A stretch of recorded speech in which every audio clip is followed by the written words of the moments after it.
Subhanallah, ambil satu contoh, lihat bagaimana orang yang memuliakan dan tidak memuliakan. Ini contoh yang sangat luar biasa terkait dengan akhir zaman ini. Ada sebuah cerita yang fakta, bukan cuma cerita yang khurafat, di mana ada seorang syarifah punya anak 3. Kayak beruntung yang hartanya itu bersambung dengan zuriat Nabi. Beruntung mereka yang mempunyai perhatian kepada zuriat Nabi. Nabi SAW sendiri bersabda dalam hadisnya, man sona'a ma'rufan li bani Abdul Muttalib walam yujazihi fa'ana ujazihi yawmal qiyamah. Barang siapa yang melakukan suatu kebaikan bagi bani Abdul Muttalib, siapa sekarang? Ya para habaib di cucian Nabi, ya para habaib di cucian Nabi, ya para habaib di cucian Nabi, maka aku nanti membalasnya pada hari kiamat. Subhanallah, ini ada cerita, tapi jangan ditiru. Ada Habib, memang nggak punya dia, tapi dia malu mau minta-minta. Dan sifat Habib yang paling kental, sifatnya orang Quraisy itu begini, merendah kepada orang, paling anti. Kalau semua ada Habib yang seperti itu, terkontaminasi. Dan sifat Habib yang paling kental, sifatnya orang Quraisy itu begini, merendah kepada orang, paling anti. Kalau semua ada habaib yang seperti itu, terkontaminasi. Itu habaib yang terlumuri, itu namanya. Kalau habaib yang asli enggak. Coba lihat bagaimana orang Quraisy. Kenapa sih orang Quraisy itu kalau jalan tuh harus pakai budak? Kenapa? Karena takut sampai jatuh sesuatu barang, dia nggak mau menunduk, itu nggak mau. Dia perintahkan itu, yang namanya budaknya. Iya, kalau jatuh sesuatu yang nggak berharga, walaupun yang jatuh itu satu karung isinya dinaran, ribuan dinar, nggak diambil sama dia, diambil oleh budaknya. Dari saking merasa nggak mau merendahkan diri di depan orang. Itu sifat daripada habaib yang asli. Merasa nggak mau merendahkan diri di depan orang, itu sifat daripada habaib yang asli. Merasa nggak mau merendahkan diri di depan orang, itu sifat daripada habaib yang asli. Subhanallah, bagaimana Nabi kita Muhammad SAW kemudian mengajarkan kepada kita untuk menghormat, memuliakan mereka, sampai lihat bagaimana perhatian Nabi kepada mereka. Ini sambil contoh, ambil pelajaran tapi jangan diambil contohnya. Ada orang habaib, dia nggak mau minta-minta, apalagi sampai nipu-nipu, nggak mau. Tapi apa? Dia mau makan, dia berusaha kerja nggak dapat uang, dia cari kerjaan nggak dapat kerja, sementara dia dan keluarganya harus makan. Sehingga apa? Dia datang kepada seorang pedagang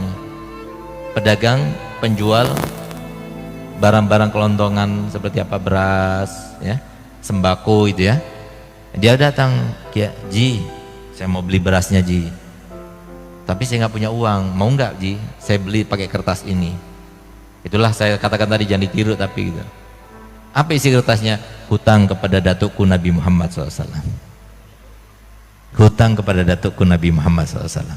Masya Allah, Haji itu bilangnya, Masya Allah Bib, dicium kertasnya itu. Ambil Bib, ambil.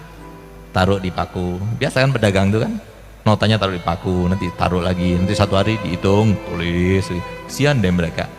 Apalagi pas sudah capek-capek, nggak berharga lagi. Sudah capek-capek, nggak berguna lagi untuk Nabi Muhammad. Lebih kesian lagi. Hidupnya susah, memikirkan duit, cari duit terus, tapi duitnya nggak berharga. Makanya semoga Haji Bayu saudara kita ini terus tambah banyak uangnya, supaya perjuangan ini terus, dan semua yang membantu Bola Rosso ini insya Allah pasti mendapatkan tempat di dalam hati Nabi Muhammad SAW. Ayo kita berjuang. Yang dengan jabatan, yang punya pejabat dengan jabatannya, yang punya uang dengan uangnya, yang kiai seperti ini, beliau datang itu luar biasa. Datangnya saja itu sudah mempunyai, menjadikan sebuah kekuatan untuk apa? Menguatkan keimanan dan ketakwaan bagi mereka yang hadir.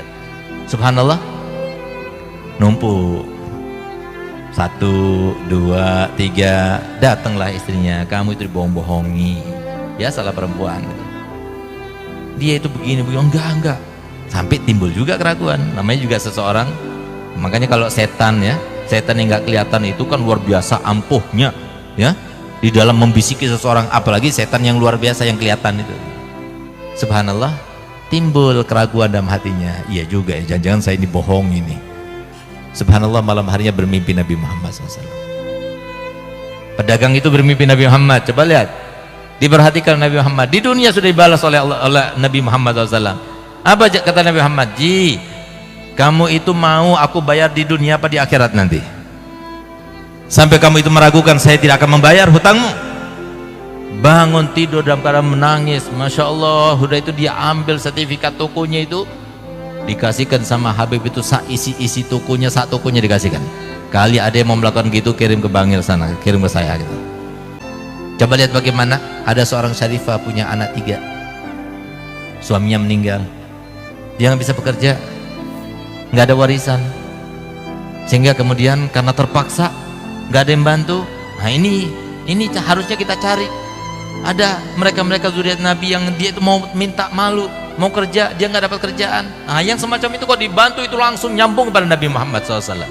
Hari yang penuh dengan kebahagiaan ini, kami akan menyampaikan dan menjelaskan ceramah dari Habib Segaf bin Hasan Baharun dari Dalwa, Darul Lughah wa Da'wah, Bangil, Pasuruan, Jawa Timur. Telah panjenengan semua simak bersama bahwa apa yang beliau sampaikan ini jelas sebuah doktrin yang sangat-sangat membahayakan, melebihi bahayanya radikalisme dalam beragama. Namun ini nampak halus di permukaan saja, karena sekelas rektor Institut Agama Islam Dalwa menyampaikan ceramah dengan kualitas seperti itu, terus bagaimana nanti mahasiswa-mahasiswinya, anak didik santrinya, di saat Indonesia sedang bersaing dengan dunia internasional dalam hal pangan, ilmu dan teknologi, namun apa yang diterima oleh santri dan mahasiswa mereka dari IAI Dalwa, dari rektornya, dari dosennya, dari ustadz-ustadzahnya, seperti itu, terus bagaimana nasib anak bangsa 20, 30, 40, 50 tahun yang akan datang. Di China, teknologi pertanian begitu pesat majunya. Di Israel, Yordania, teknologi pertanian dengan mesin dan alat-alat canggih yang lainnya. Bahkan Israel mampu merubah energi surya matahari menjadi energi listrik, angin dikelola menjadi air, sehingga gurun pasir tandus di Ethiopia bisa menjadi tanah lahan yang subur, menghasilkan berbagai macam buah dan sayur-sayuran. Di Ethiopia sekarang tidak lagi seperti dulu kala, sekarang makmur dengan sentuhan tangan-tangan orang Israel. Di Amerika, di Eropa, semua teknologi pertanian sangat-sangat canggih digalakkan, karena pemuda-pemudanya giat, siap menjadi petani modern, menjadi petani yang berkualitas. Di sisi yang lain, di negeri kita yang agraris ini, justru malah anak bangsa dididik dengan didikan yang kurang mengglobal, alias hanya lingkup lokal, hanya mengulek urusi masalah agama saja, sehingga ini membahayakan. Apalagi doktrin dalam beragama itu mengarah kepada pemahaman yang sempit, memahami agama dari sudut pandang yang sempit dan sekaligus sulit untuk dijalankan, yang notabene mahasiswa santri itu belum cukup usia, belum matang 40 tahun umurnya. Jadi ketika dikasih amalan, misalkan amalan baca sholawat bushro misalkan, atau amalan-amalan yang lain misalkan, apalagi dengan doktrin-doktrin penyesatan, maka otak kanan kiri ini tidak bisa berkembang, EQ-nya tidak jalan. Afala ta'qilun, afala tatafakkarun, fa'tabiru ya ulil albab, ini tidak difungsikan.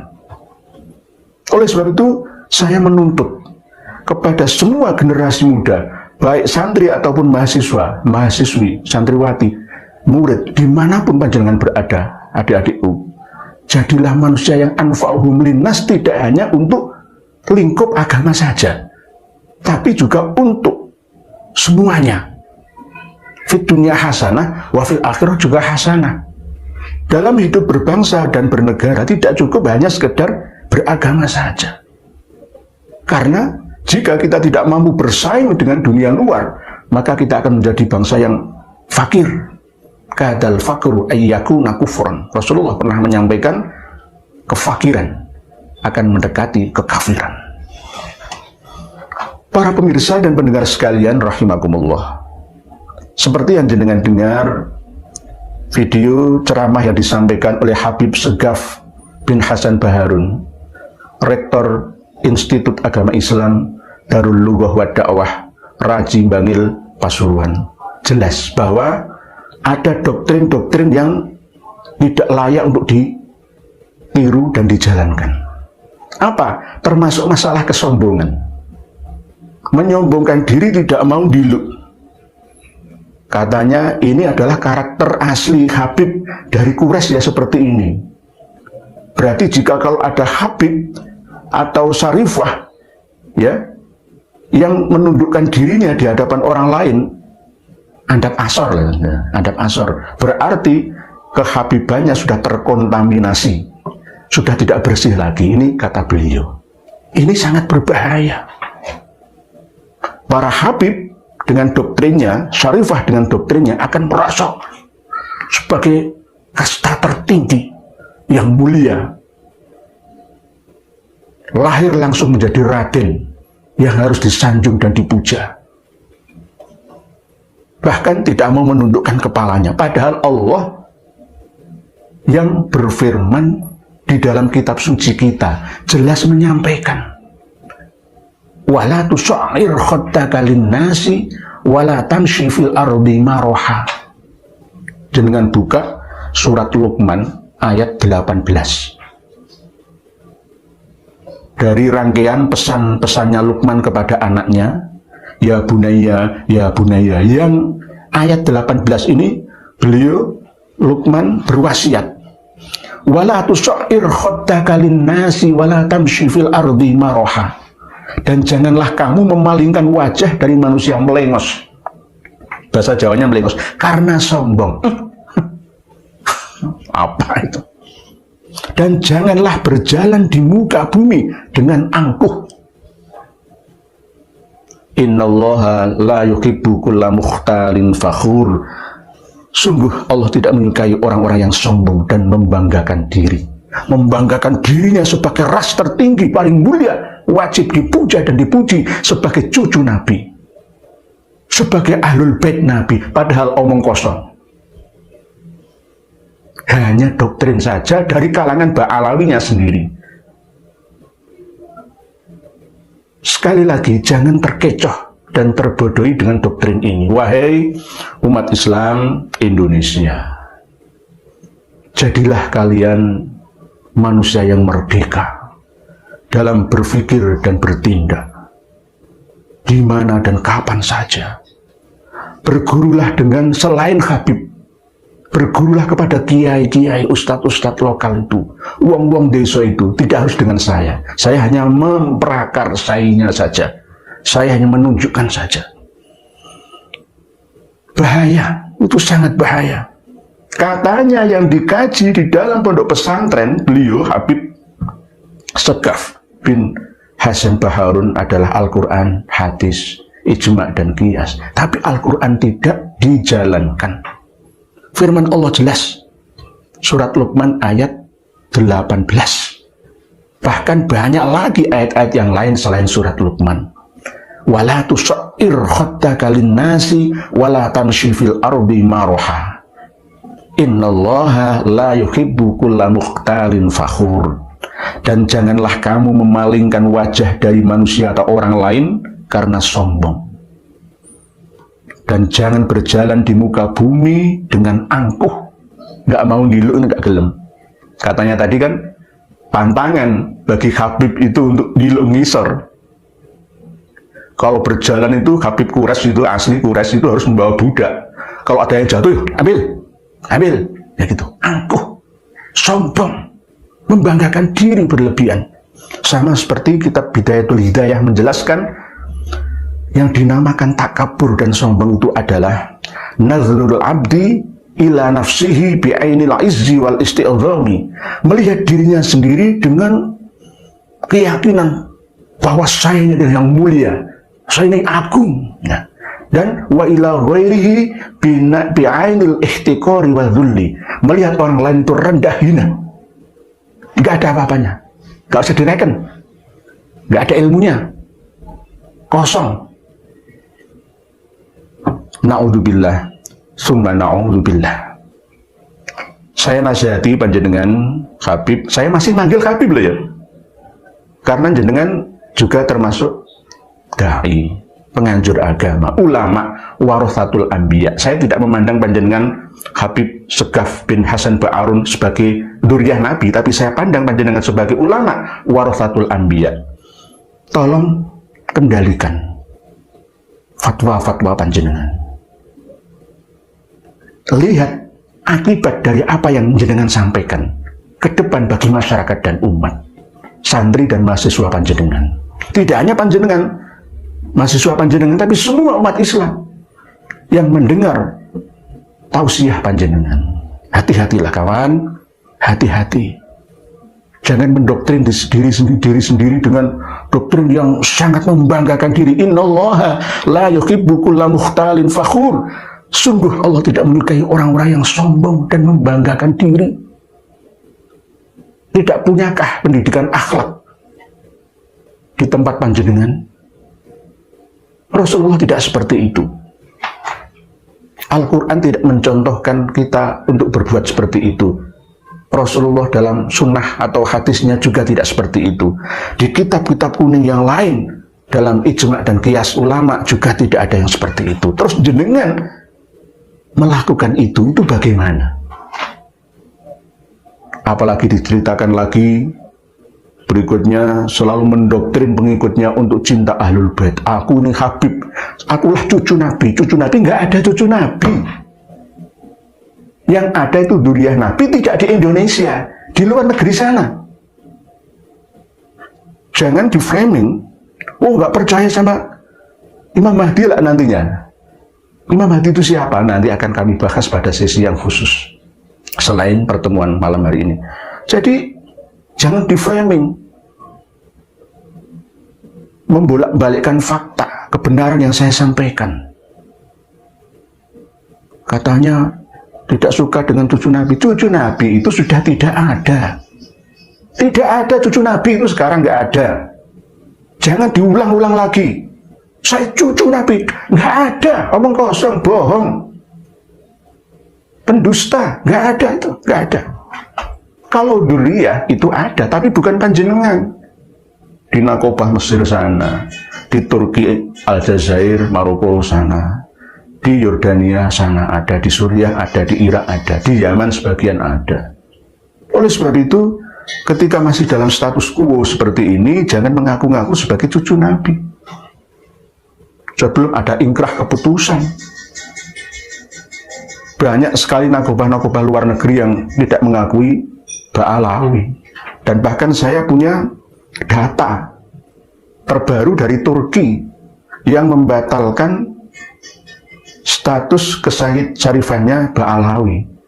Mulai dari pengurus Rabithah Alawiyah, bahkan sampai Sayyid Said Akil Sirot juga dibatalkan karena mengikuti Ba'alawi.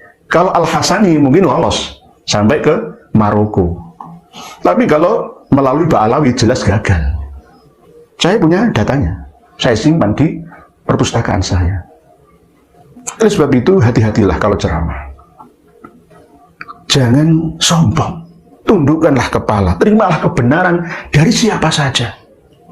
Isma' wa'ati walau min abdil habasyi. Dengarkan, taatilah kebenaran itu walaupun keluar dari mulut kroco, coro, curut, iblis, anjing, babi.